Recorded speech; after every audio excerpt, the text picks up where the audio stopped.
నిర్మల్ జిల్లా బాసెల ట్రిపుల్ ఐటీలో ఉద్రిక్తత చోటు చేసుకుంది.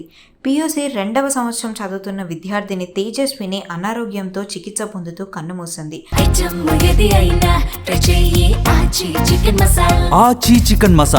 అయితే గత కొన్ని నెలలుగా తేజస్విని అనారోగ్యంతో బాధపడుతోంది. పరిస్థితి విషమించడంతో హైదరాబాద్లోని గాంధీ ఆసుపత్రికి తరలించారు.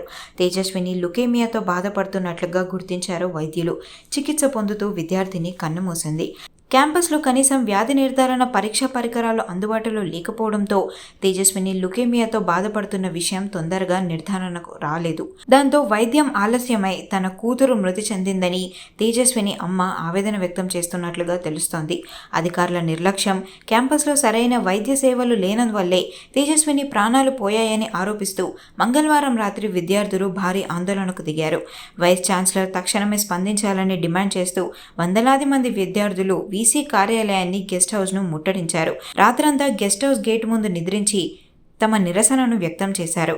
మృతురాలి కుటుంబానికి 50 లక్షల ఎక్స్గ్రేషియా ప్రకటించాలని, క్యాంపస్లో వైద్య సదుపాయాలను కల్పించాలని విద్యార్థులు డిమాండ్ చేస్తున్నారు.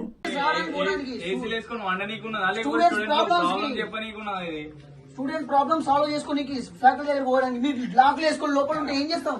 ఈడ కూర్చోవాలి, నేను పడుకోవాలి. ఇక ఫోన్ చేయాలి. ఎందుకు డ్యూటీ చేస్తున్నావు?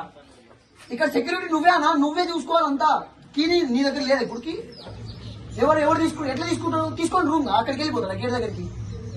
ఇక రమ్మను ఇక్కడ రమ్మను.